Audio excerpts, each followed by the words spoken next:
Wesley, you've been inactive for a while. What are your future plans to stay in fighting?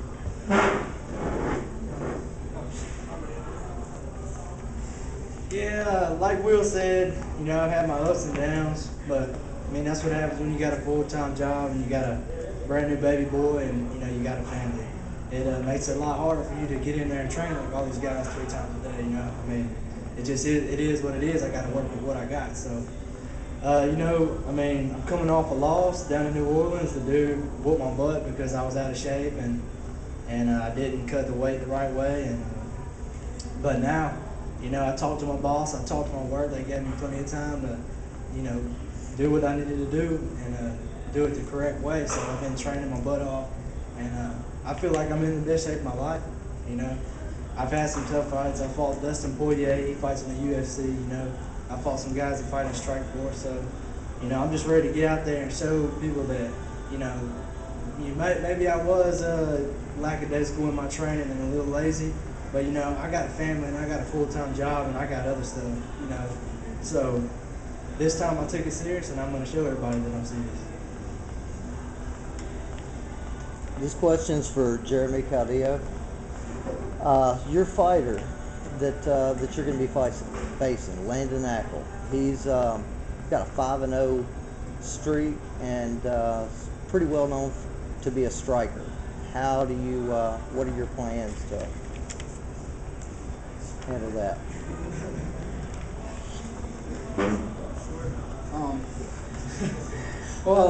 Yeah, I did some research on him, and his nickname is the Striker. He does have some good hands. I give him that, but his ground game's a little is not as well as I've fought in people that have a little bit better ground game than me. And me as being a wrestler, that's all. It's my best attribute is getting people to the ground and pounding. He's 5-0. So I'm just gonna have to break that streak, go in there and show them what I got. I've fought some really tough opponents and taken some hits, and I still go. I've been dropped a couple times, but I don't give up. So I'm just gonna go in there with my chin down, and hands up, and show them what I got, and bring it in there and leave it all in there. Hey Jeremy, before you go, Wesley talked about being in the best shape of his career. Just the transformation from you when you first stepped into the cage, I don't know how many, several months ago, to now. I mean, you look like a different person. Tell me what MMA and training for all these fights has done for you. Well, this training we're doing MMA now is totally different than what we have to be physically fit in the Air Force. And it's really helped me. It's really helped me a lot, especially my training partners. When I was in high school, I used to cut weight drastically. That's all we ever used to do, and just working out with these guys and Tony Kelly, giving me a good diet plan, and I have gone down a weight class, and it was pretty tough, but I feel a lot better. I'm in better shape.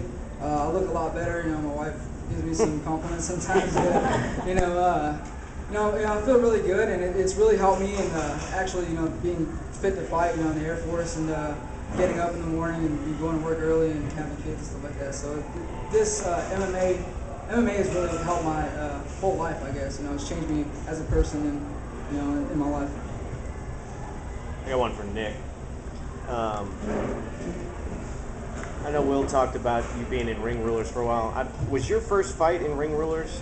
No, my first fight was actually back when they had the Team 316. Okay. A long time ago. But my second, third, fourth, and probably maybe 6 fights. Talk about being a local kid fighting here and the process you've gone through, because you were an athlete too, or actually you were in band too, weren't you? Yeah, I remember in high school. Just tell me what the you've seen the progression of MMA around here, and certainly the progression of Ring Rulers, and what it's like to have all this. Yeah, it's really cool. It's a really good opportunity. I come from a traditional martial art, where we wore pajamas and did the forms and yelled Kia, all the time. But it's fun. It's nice to have something to push myself toward. It's a nice mountain to have, and I just like to push myself to the maximum. And MMA does that for me. And I'm sure your time around Ring Rulers, you've probably seen Daniel fight once or twice. What do you expect Friday night? It's you know, I never really know what to expect in these fights. I come prepared for anything. You know, we can fight up against the cage. We can fight toe to toe on the ground. You know, I'm just game for anything really. Thanks, man. Good luck. All right, thanks. Anybody else got any questions?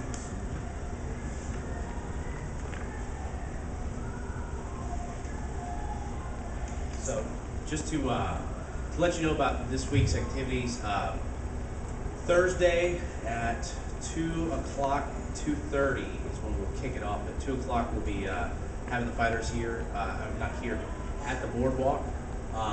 They will be weighing in near next to Buffalo Wild Wings. Hopefully, we'll have good weather, and Tito Ortiz will be in attendance for that. So please tell your friends, bring everybody out for that, and come see these guys. You know, weigh in, face off, get good pictures, get autographs, all that good stuff. Get them while they're cheap too. You know, so these guys, I have a feeling their stock's about to rise. So anyway, that'll be Thursday, 2:30. Fighters will arrive at 2 o'clock. Then Friday, doors open at 6 p.m.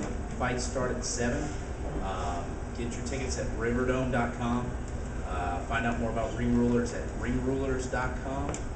And and we've got a YouTube page where you can see some of these guys who have already fought. You can see some of the action from previous fights. Anyway, right now we'll kind of dismiss, and if anybody wants to get one-on-ones with guys right now, go ahead and do that. And then actually the Horseshoe guys wants to take some pictures of you guys for the Facebook page and things like that. So stick around until you get your picture taken of Brandon back there. But anyway, free to go. Thank you for everything. Thank you guys for coming out. We look forward to seeing you on Friday night, and look forward to a great night of fights with these guys.